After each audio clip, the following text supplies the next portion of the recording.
नमस्कार दोस्तों, take scan के एक बिल्कुल नया फ्रेश और एक्साइटिंग एपिसोड में आपका बहुत बहुत स्वागत है। दोस्तों, पिछले कुछ दिनों से आप ये सुन रहे होंगे कि BSNL और वोडाफोन आइडिया का मर्जर प्रोसेस यहाँ पर होने वाला है। दोस्तों, वोडाफोन आइडिया के जो भारत के मालिक आदित्य बिरला ग्रुप के जो CEO है कुमार मंगलम बिरला, वो मेनली कैबिनेट सेक्रेटरी को लेटर लिखकर ये बताया कि वो अपने हिस्से का 27% स्टेक गवर्नमेंट PSU या किसी भी प्राइवेट कंपनी को यहाँ पर बेचना चाहते हैं।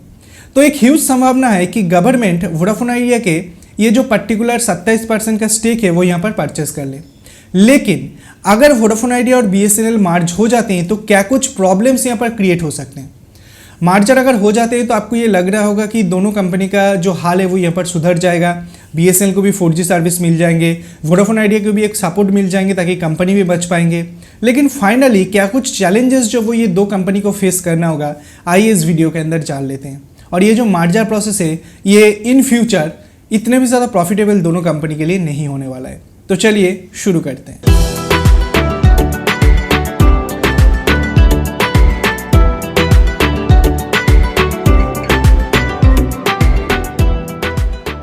दोस्तों, कुछ दिन से आप जो न्यूज़ सुन रहे हैं कि वोडाफोन आइडिया और BSNL का मर्जर जो वो यहाँ पर हो सकते हैं, लेकिन मैं इससे पहले एक वीडियो बनाकर आपको बताया था कि गवर्नमेंट जो वो वोडाफोन आइडिया के स्टेक परचेस के लिए करने के लिए कोई भी इंटरेस्ट नहीं दिखा रहा है।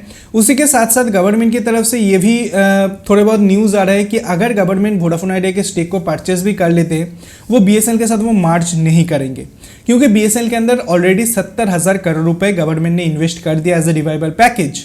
लेकिन इसे छोड़कर भी अगर दोनों कंपनी मर्ज हो जाते हैं तो प्रीवियस कुछ सिनेरियो का फिर से रिपीटेशन हो सकते हैं। क्या सिनेरियो है?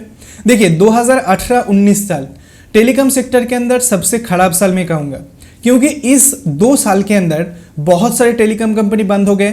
एयरसेल बंद हो गया, रिलायंस कम्युनिकेशन बंद हो गए, टाटा डोकोमो, टाटा इंडिया, इस तरीके की कंपनी जो वो बिल्कुल बर्बाद हो गए। लेकिन वोडाफोन और आइडिया दोनों कंपनी भी बर्बाद होने के कगार पर चले आए थे। लेकिन दोनों कंपनी का मर्जर प्रोसेस कंप्लीट हो जाने के बाद दोनों कंपनी एक साथ आगे बढ़ने लगे। जब मर्जर हुआ था तब भारत के अंदर सबसे ज़्यादा अमाउंट ऑफ सब्सक्राइबर बेस ये दो कंपनी के पास था। लेकिन मर्जर होने के बाद भी उनका जो कंडीशन है वो और भी ज़्यादा खराब हो गया, क्योंकि एक continuously huge amount of subscriber दोनों कंपनी को छोड़कर जा रहे थे। तो वैसे एक सिनेरियो के अंदर एक्सपर्ट का ये मानना है कि अगर वोडाफोन आइडिया और BSNL का मर्जर हो जाते हैं तो सब्सक्राइबर गेन करने के बदले हो सकता है कि फिर से ये जो प्रीवियस प्रोसीजर है फिर से यहाँ पर रिपीट हो, क्योंकि दोनों कंपनी हो सकते हैं कि फिर से अपने से सब्सक्राइबर लॉस करते हुए जाए, जैसा पहले देखा गया था। पहले आशा किया जा रहा था कि वोडाफोन और आइडिया मर्ज होने के बाद कंपनी एक अच्छे पोजीशन पर चले जाएंगे, लेकिन जो चीज़ हुआ वो बिल्कुल उल्टा ही हुआ। और आज के डेट के अंदर VI का फाइनेंशियल कंडीशन बहुत ज़्यादा खराब है।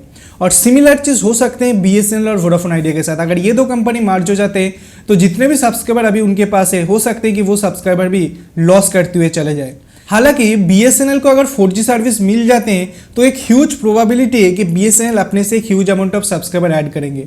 लेकिन तब भी VI कंपनी का क्या होंगे? VI कंपनी तब भी अपने से सब्सक्राइबर खोते हुए जाएंगे। और जो नेटवर्क है वो नेटवर्क के ऊपर अगर BSNL का प्रेशर यहाँ पर आ जाते हैं तो डेफिनेटली जो क्वालिटी ऑफ सर्विस है उसके अंदर ड्रॉप हमें देखने के लिए मिल सकते हैं। उसी के साथ साथ वोडाफोन आइडिया एक प्राइवेट कंपनी है, तो VI कंपनी के अंदर अगर कोई भी डिसीजन लिया जाता है तो उसे फटाक से इंप्लीमेंट कर दिया जाता है। लेकिन BSNL सरकारी कंपनी होने के नाते वो कोई अगर डिसीजन लेते हैं तो फटाक से वो इंप्लीमेंट नहीं कर पाते। आपको पता है, इससे पहले भी BSNL जब अपने 4G सर्विस लॉन्च करने की बात यहाँ पर किया था तो उसे अप्रूवल मिलने के लिए भी सालों लग गए थे। तो अभी ये दो कंपनी अगर मर्ज हो जाते हैं, उसी के साथ दोनों कंपनी के अंदर कोई अगर नया डिसीजन यहाँ पर लिया जाता है या नया मार्केटिंग स्ट्रेटेजी यहाँ पर लिया जाता है, उसे अप्रूवल करने के लिए भी सालों टाइम लग जाएंगे। तो ये आज के डेट के अंदर इतना फास्ट टेक्नोलॉजी प्रोसीड कर रहा है और ऐसे टाइम के अंदर अगर सालों लग जाते हैं कोई एक पर्टिकुलर डिसीजन को इंप्लीमेंट करने के लिए, तो ये दोनों कंपनी के लिए बहुत ज़्यादा खराब होंगे और दोनों कंपनी का सर्वाइवल जो है वो बहुत ज़्यादा मुश्किल हो जाएंगे। तो अगर दोनों कंपनी मर्ज होते हैं तो उन्हें इंस्टेंट डिसीजन मेकिंग पावर जो है वो यहाँ पर देना चाहिए, ताकि वो जो भी डिसीजन यहाँ पर ले उसे फटाक से इंप्लीमेंट यहाँ पर कर दे। उसी के साथ दोनों कंपनी के अंदर एक huge amount of subscriber loss हो रहा है और दोनों कंपनी के अंदर ऑफर जो वो खराब है, ये मैं बिल्कुल भी नहीं कहूँगा। दोनों कंपनी के अंदर मेन जो प्रॉब्लम है वो है quality of service. Vodafone idea अगर मैं VI कंपनी की बात करता हूँ तो कुछ जगह के अंदर तो बहुत ही ज़बरदस्त ऑफर जो है वो VI कंपनी आपको प्रोवाइड करते हैं, लेकिन बहुत सारे ऐसे भी जगह हैं जहाँ पर VI कंपनी की सर्विस बहुत ज़्यादा खराब है और BSNL BSNL के साथ भी सिमिलर चीज है। तो उन्हें अपने से सब्सक्राइबर रिटेन करने के लिए मेनली दो स्ट्रेटेजी को फॉलो करना होगा।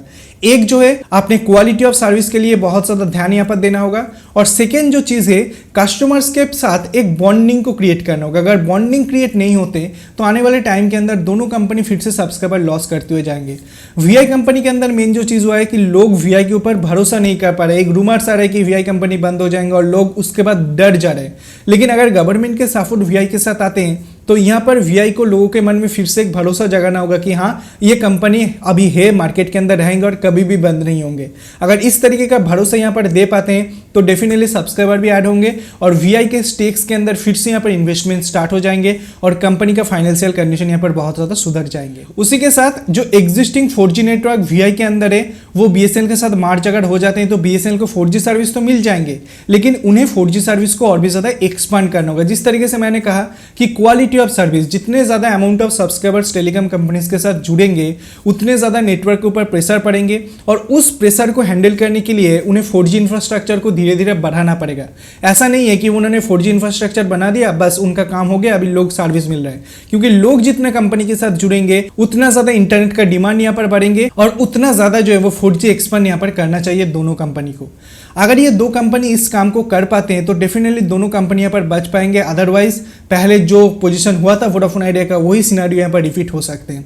तो ये सारे चैलेंजेस दोनों कंपनी फेस कर सकते हैं अगर दोनों कंपनी का मार्जिन यहाँ पर हो जाते हैं, तो बहुत ही सतर्क होकर यहाँ पर काम करना होगा।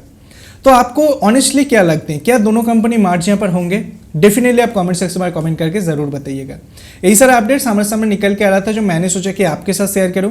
अगर वीडियो पसंद आया, कुछ नई जानकारी मिला तो वीडियो को लाइक कीजिए, वीडियो को अपने दोस्तों के साथ शेयर कीजिए, चैनल को सब्सक्राइब करके पास में बेल आइकन को दबाना बिल्कुल भी मत भूलिए ऐसे इंटरेस्टिंग वीडियो डेली बेसिस देखने के लिए। So friends, thanks for watching, bye and take care. आपसे फिर से मुलाकात होगी ऐसी कोई नया वीडियो के साथ, तब तक के लिए दोस्तों अपना ख्याल रखिएगा।